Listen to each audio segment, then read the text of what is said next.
Okay, so we've already learnt that the integral, the definite integral from a to b of f of x is actually talking about the area underneath the curve.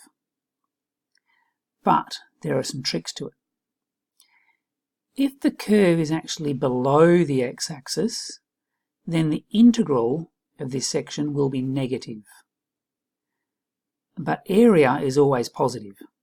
So if I'm looking for the area, I have to go, if it's above the axis, do the normal integral. If it's below the axis, do the negative of the integral. And there's another little trick here. Because this integral from a to b, when I worked it out, I put it in square brackets, and I'd work out the value at b and then work out the value at a and subtract them. Well, if I'm going to negate that, it's exactly the same as working out the value at a and then subtracting the value when x is b. So the negative of the integral is the same as the same integral with opposite, what are those called? Limits.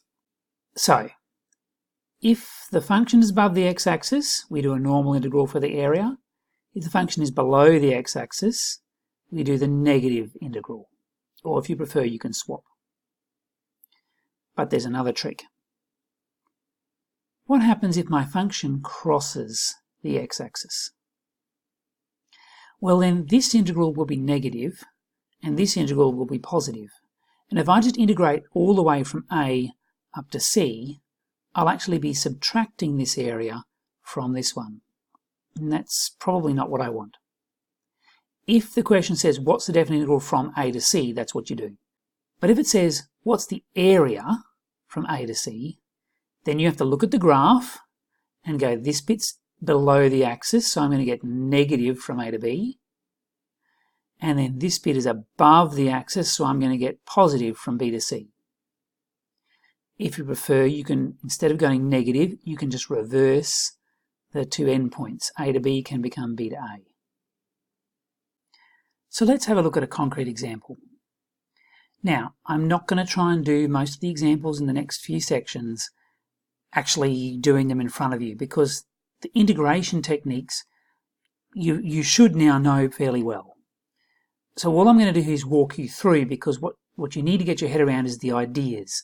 What does it mean to work out an exact area?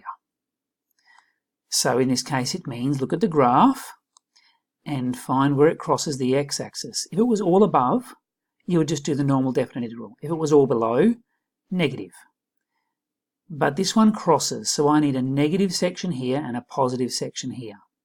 So that's what I do. And if you don't like writing it out like this, you can also work out area 1 and then work out area 2 separately and then add them together, if that's easier.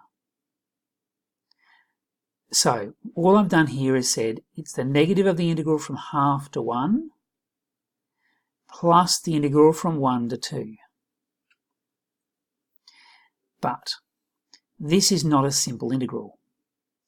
This is a product, so we can use integration by parts. I can't easily integrate log x, but I can differentiate it. So log x needs to be u, and x needs to be v dashed. Derivative of log x is 1 over x, integral of x is half x squared. So then, this thing I've got to integrate is the integral of u v dashed, which by the product rule or integration by parts is uv minus the integral of u dashed v. Carefully substitute the things you already know from what we've just worked out. This integral turns out to be easy. It's just x. I would have said half x, but they've moved the half out, which becomes x squared, now on 4, and this one we now know. So that wasn't simple, but again, it's just integration by parts. You've already done that. Okay, now work out the area. There's a bit of sort of number mess here, but we can work it out. This was my original statement. Sorry, do I need to go back and show you again? This was what I decided my area had to be in 2 pieces. And this mess partly is what I was saying. You could do one of them and then do the other and then add them at the end.